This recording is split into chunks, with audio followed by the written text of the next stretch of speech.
The mass of an atom. Measurement of matter या टॉपिकमधला जो पुढचा पॉईंट आहे the mass of an atom. या अगोदर आपण atomic size of an atom कशा पद्धतीने काढायची आहे आणि साईज ऑफ ॲन ॲटम काय म्हणतात इथपर्यंत अभ्यासलेलं होतं. त्यानंतर mass of an atom. The mass of an atom is concentrated in its nucleus and it is due to the protons and neutrons n in it. तर एखाद्या ॲटमचं मास हे कुठे कॉन्सन्ट्रेट असतं तर त्याच्या न्यूक्लियसमध्ये कॉन्सन्ट्रेट असतं. कशामुळे? कारण त्या न्यूक्लियसमध्ये प्रोटॉन्स आणि न्यूट्रॉन्स हे सब ॲटॉमिक पार्टिकल्स असतात. So whole mass of an atom is concentrate inside its nucleus because जे electron negatively charged subatomic particles आहे which are revolving around the nucleus in particular orbit, त्या इलेक्ट्रॉन्सचा mass जो आहे very negligible असतं as compare to the proton and neutron. So that the whole mass of an atom is concentrated in nucleus. So for calculating the mass of an atom, we are considered the number of protons and neutrons present in the nucleus. So the number of proton plus neutron in atomic nucleus is called atomic mass number. तर atomic mass number कशाला म्हणतो आपण? atomic mass number म्हणजे proton आणि neutron या दोन्ही सब atomic पार्टिकल्सची total संख्या जी atomic न्यूक्लियसमध्ये असते त्याला आपण ॲटॉमिक मास म्हणतो. Protons and neutrons are together called nucleons. मग प्रोटॉन किंवा न्यूट्रॉन हे असे इंडिव्हिज्युअली म्हणण्यापेक्षा आपण टुगेदरली त्यांना न्यूक्लियॉन्स असं सुद्धा म्हणू शकतो. And atom is very tiny. Then how do we determine its mass? Scientist too struggled with this question. विद्यार्थ्यांना आपल्याला माहिती आहे की atom this is very smallest particle of the matter, very smallest particle. त्याचबरोबर ते इंडिव्हिजिबल पार्टिकल आहे, ते further divide होत नाही. मग एवढ्या मायन्यूट पार्टिकलचं मास कसं मेजर करायचं हा सायंटिस्टलासुद्धा प्रश्न पडला होता. It was not possible for scientist of 19th century to measure the atomic mass accurately. 19व्या शतकापर्यंत सायंटिस्टला इट वॉज नॉट पॉसिबल, हे शक्य झालं नव्हतं की ॲटॉमिक मास ॲक्युरेटली मेजरमेंट करणं हे पॉसिबल होत नव्हतं. Therefore the concept of relative mass of an atom was put fourth.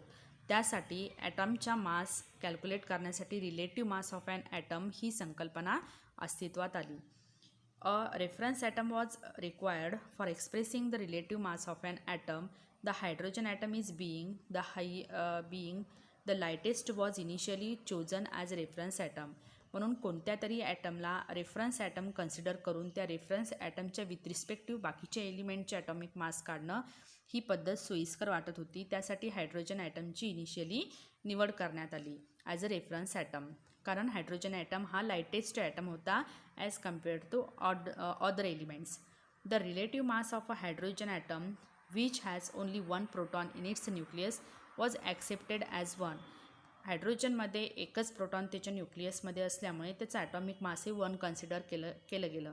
Therefore, the magnitude of the relative atomic masses of various atoms became equals to their atomic mass number p plus n. त्यामुळे hydrogen ॲटमला as reference atom consider करून बाकीच्या एलिमेंट्सचे atomic masses काढले गेले जे त्यांच्या न्यूक्लियसमध्ये proton आणि न्यूट्रॉन्सची संख्या दर्शवित होते. Let us see how to express the relative mass of a nitrogen atom having accepted the relative mass of one hydrogen as one. मग आता आपल्याला डिस्कस करायचे आहे की नायट्रोजनचं ॲटॉमिक मास हे हायड्रोजनच्या ॲटॉमिक मास 1ला कन्सिडर करून कशा पद्धतीने काढलं गेलं. See here the mass of one nitrogen atom is 14 times that of the hydrogen atom. मग या ठिकाणी असं कन्सिडर केलं गेलं की हायड्रोजन ॲटमचा ॲटॉमिक मास 1 आहे.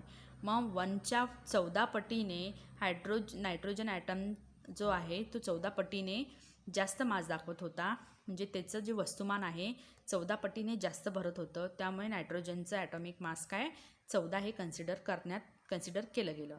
Therefore the relative mass of nitrogen atom is 14. This is how the relative atomic masses of various elements were determined. अशा पद्धतीने atomic masses of various element इतर बऱ्याच एलिमेंटचे atomic masses with respect to hydrogen atom determine करण्यात आलं. On the scale the relative atomic masses of many elements came out to be fractional. त्यामुळे काय झालं की बऱ्याच एलिमेंट्सचे ॲटॉमिक रिलेटिव्ह ॲटॉमिक मासेस हे फ्रॅक्शनमध्ये सुद्धा येत होते. Therefore in course of time जसा जसा कालावधी हा लोटत गेला different atoms were chosen as reference atoms. मग हायड्रोजनला सोडून काही इतर एलिमेंट्सची सुद्धा रेफरन्स ॲटम्स म्हणून निवड करण्यात आली. Finally in 1961 the carbon atom was selected as reference atom. Finally carbon ॲटमला हायड्रोजनला वगळून कार्बन ॲटमला रेफरन्स ॲटम कन्सिडर केलं for calculating the relative atomic mass of the another element. In this scale, the relative mass of carbon atom was accepted as 12. तर कार्बनचं जे relative atomic मास आहे with respect to hydrogen हे 12 होतं. The relative atomic mass of one hydrogen atom compare to the carbon atom becomes 12 into 1/12 that is 1. मग हायड्रोजनचं कार्बनच्या with respect to जर atomic mass आपल्याला कॅल्क्युलेट करायचं आहे तर कार्बनचं 12 आणि हायड्रोजनचा आहे कार्बनचा फक्त 1 पट. त्याच्यामुळे इथे 12 जर कॅन्सल झाले तर we get only 1. So atomic mass of the atomic mass of the hydrogen becomes 1. The mass of one proton and one neutron on the scale of the relative atomic mass is approximately 1. तर relative atomic मासमध्ये जी न्यूक्लियसमध्ये proton आणि neutron जे nucleons present असतात तर atomic मासमध्ये calculate करत असताना एक proton आणि एक neutron 1 proton plus 1 neutron approximately atomic mass हे 1 कन्सिडर केलं गेलं. Today, we have highly accurate method for measuring the mass of an atom directly. पण आता सध्या आपल्याकडे खूप ॲक्युरेट मेथड टेक्निक ही आहे एखाद्या ॲटमचा ॲटॉमिक मास कॅल्क्युलेट करण्यासाठी. Hence instead of relative atomic masses त्याच्यामुळे हे रिलेटिव्ह ॲटॉमिक मास ही टेक्निक यूज करण्याच्या ऐवजी unified mass has now been accepted as a unit of atomic mass. त्यामुळे युनिफाईड मास टेक्निक सिस्टीम ही यूज केली जाते for calculating the atomic mass आणि ती डाल्टनमध्ये मेजर केली जाते. अँड इट्स सिम्बॉल इज या पद्धतीने mu.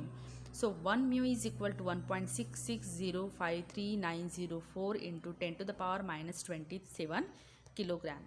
So in this way student we have studied about the mass of an atom. तुमच्या पुस्तकामध्ये एक टेबल दिलेलं आहे. त्या टेबलमध्ये एलिमेंट्स आणि ॲटॉमिक मासेस दिलेले आहे.